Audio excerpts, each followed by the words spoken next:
Será que eu estou fazendo muito ou fazendo pouco pelo reino de Deus? É sobre isso que eu quero falar com você. Bora lá.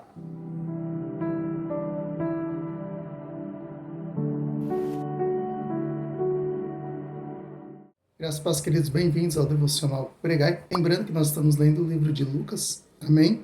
E hoje é dia de lermos os capítulos 21 e 22 da Palavra do Senhor. Eu quero compartilhar aqui algumas informações contidas nestes dois capítulos extremamente importantes para uma vida cristã em dedicação ao reino de Deus, tá bom? Olha o que diz o texto em Lucas, no seu capítulo 21, do versículo 1 ao versículo 4, a palavra do Senhor vai dizer assim: Estando Jesus no templo, observava os ricos depositarem suas contribuições na caixa de ofertas.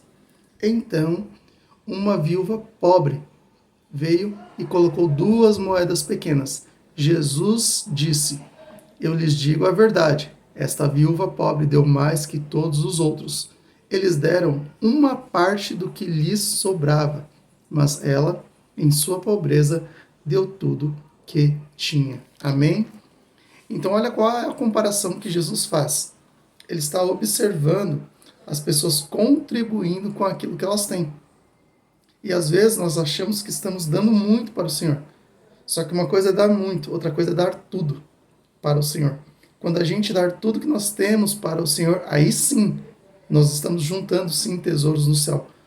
Porém, outra coisa é dar somente aquilo que nos sobra. Ah, então se sobrar eu dizimo. Se sobrar eu oferto. E quando eu falo em dizimar e ofertar, eu não estou falando apenas da moeda, propriamente dizendo. Não estou falando apenas do dinheiro, propriamente dizendo. Mas eu estou falando da nossa vida, da nossa dedicação em fazer a obra do Senhor. Ah, eu só vou para a igreja se eu tiver tempo de ir. Eu só vou fazer uma missão se eu tiver tempo de fazer missão. Ah, hoje eu cheguei muito cansado. E daí eu começo a colocar empecilhos em cima daquilo que eu poderia fazer e não faço. Ou nós aprendemos a entregar tudo na presença de Deus, ou nós começamos a analisar aquilo que estamos fazendo, se de fato nós estamos entregando. Amém? É interessante falar sobre isso, sobre se dedicar. Os irmãos de hoje em dia acham que Jesus só ia no templo aos sábados, porque alguns milagres que aparecem na Bíblia é realizado no sábado. Porém, Jesus se dedicava na obra. Ele estava ali no templo todos os dias. Diariamente, Jesus ensinava no templo. Como é que nós vamos saber isso? Analisando no mesmo capítulo 21, no versículo 37 e 38, a palavra do Senhor vai dizer assim: Todos os dias, Jesus ia ao templo ensinar à tarde. Voltava para passar a noite no Monte das Oliveiras. Pela manhã, o povo reunia bem cedo no templo para ouvi-lo falar. Então Jesus, ele se dedicava, ele entregava tudo que ele tinha ali. Jesus nunca entregou o que lhe sobrava. Ele se dedicava em entregar o melhor, ou seja, tudo o que ele tinha, ele entregava aos pés do Senhor. Amém? Continuando, capítulo 22, versículo 24 ao versículo 27, nós vamos ver ali uma discussão entre os discípulos e qual deles seria o maior entre eles. Mas parece que eles esqueceram de tudo aquilo que Jesus estava ensinando. Naquele mesmo momento ali, minutos antes, Jesus estava falando: olha, eu vou ser entregue à morte. Né? Ele começa a falar que iria padecer. E a preocupação deles não está no que iria acontecer com Jesus. A preocupação dos discípulos estava em quem era o maior entre eles. Só que olha esse ensinamento de Jesus. Lucas, no capítulo 22, versículo 24 a 27, a palavra do Senhor diz assim: Depois começaram a discutir entre si qual deles era o mais importante. Jesus lhe disse: Neste mundo, os reis e os grandes homens exercem poder sobre o povo e, no entanto, são chamados de seus benfeitores. Entre vocês, porém, será diferente. Que o maior entre vocês ocupe a posição inferior e o líder seja o servo. Quem é mais importante? O que está à mesa ou o que serve? Não é aquele que está à mesa, mas não aqui, pois eu estou entre vocês como quem serve. Se o próprio Jesus era servo, Se dirá nós. Pessoas querem ocupar posições, status, destaque, enfim, mas esquece que o líder, aquele que é exemplo, ele serve. Ele não tem essa história de hoje eu faço e amanhã eu não faço. Não, ele faz o tempo todo. Ele serve o tempo todo.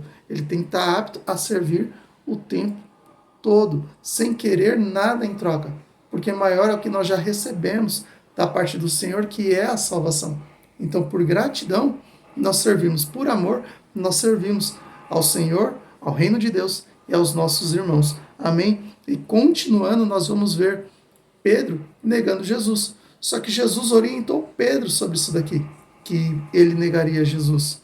Só que Pedro vai dizer que não, estava pronto para ir com o Senhor para a prisão e até para a morte. Só que uma vez que Jesus disse que Pedro iria negar, pode ter certeza que assim iria acontecer. Olha o que vai dizer o texto, no mesmo capítulo 22, versículo 31 ao 34. Diz assim: Então o Senhor disse: Simão, Simão, Satanás pediu para peneirar cada um de vocês como trigo. Contudo, supliquei em oração por você, Simão, para que sua fé não vacile. Portanto, quando tiver se arrependido e voltado para mim, fortaleça seus irmãos. Pedro disse: Senhor, estou pronto a ir para a prisão e até a morrer ao seu lado.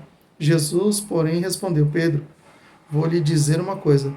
Hoje, antes que o galo cante, você negará 3 vezes que me conhece.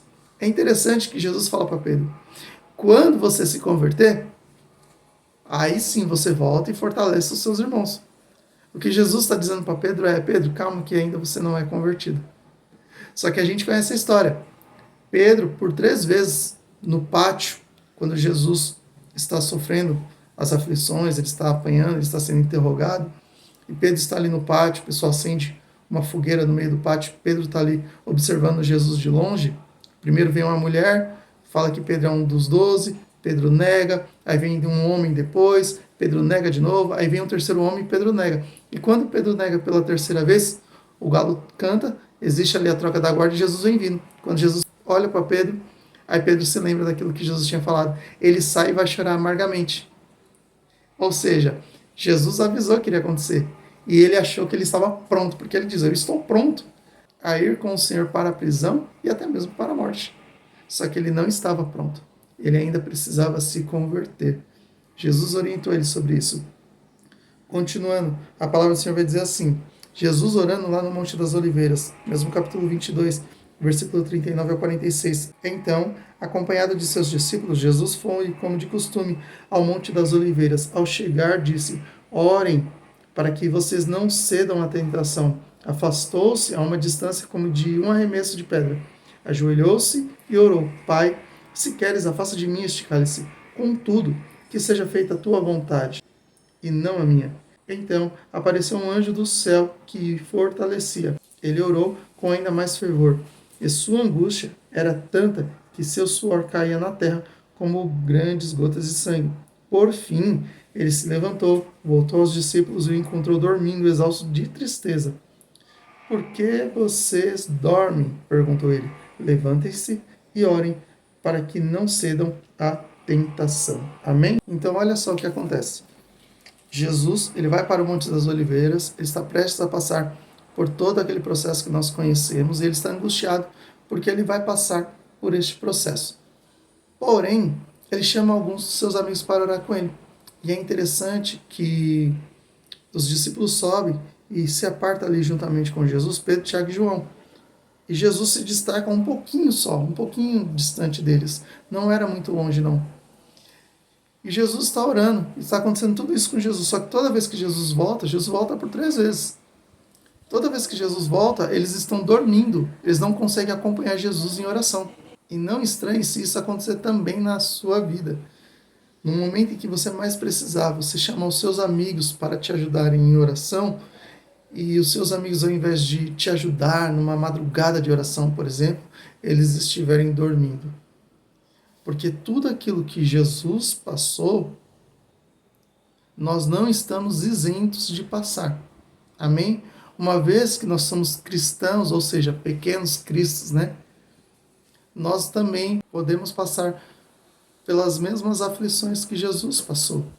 Então nós temos que ter essa consciência e ficar firme com o Senhor, sabendo que Jesus mesmo disse: no mundo tereis aflições, mas tem de bom ânimo, porque eu venci o mundo. Ou seja, se Jesus está em você e você está em Jesus, pode vir o que vier, você ainda assim vai vencer em nome de Jesus. Que Deus te abençoe e fique na paz do Senhor Jesus.